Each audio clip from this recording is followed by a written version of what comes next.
हाँ मुरली वो साथे गइल बाड़े। ठीक बा सुनी का आई लव यू।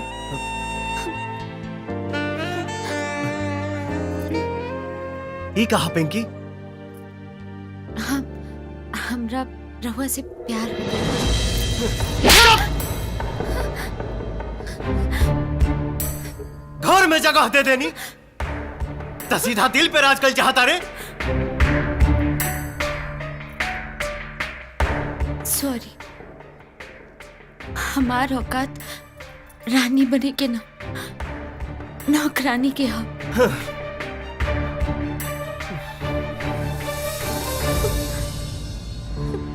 हमरा थप्पड़ के मतलब गलत मत लिया।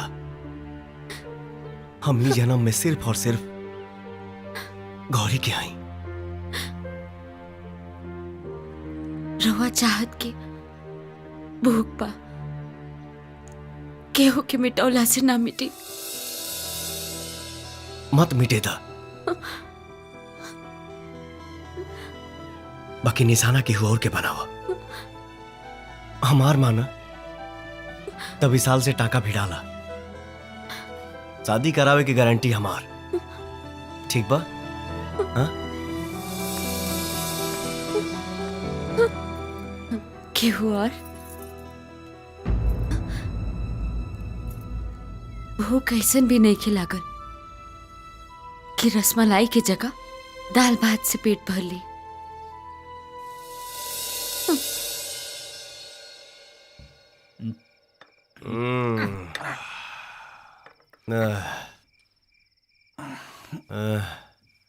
हमार भूल हो गई भाई, अब हम जाता नहीं।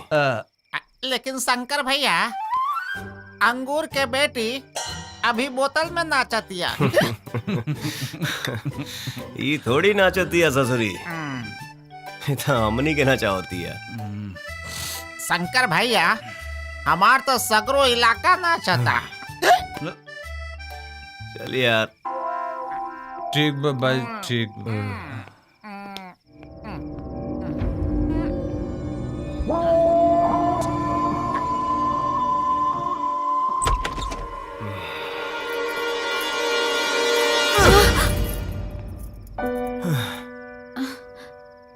मैंने ये बनी हम चढ़ गई तुहारा। हम जवानी में मत गइल बानी, हमरा मोहब्बत के नशा चढ़ गइल बा। इ नशा के नाच दी है। I love you.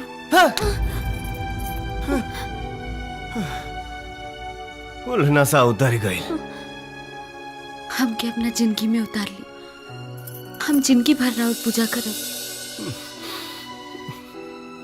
मुंह बंद रख, नहीं तो यही में अगरबत्ती खोज के जल ढार दे। लगाबू भजन गावे। भजन गवाई चाहे बिरहा, पर तबला पर ताल तो ठोकी। चुप। बार बार रॉन्ग नंबर डायल मत कर। इस जन्म में हम सिर्फ गौरी के हैं। गौरी के, गौरी के।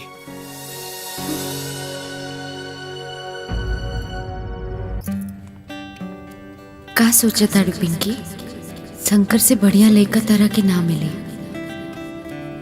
ना। वो तो गौरी के चाहे ले।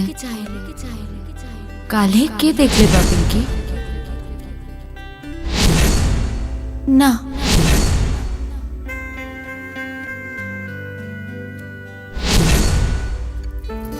गौरी से छीन के हम शंकर के आपन बनाए, ये ठीक ना हुई।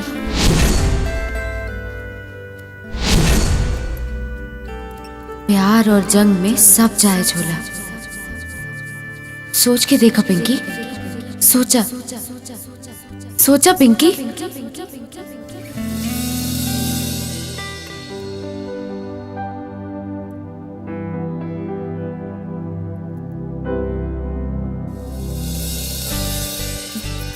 इली दूध पी ली।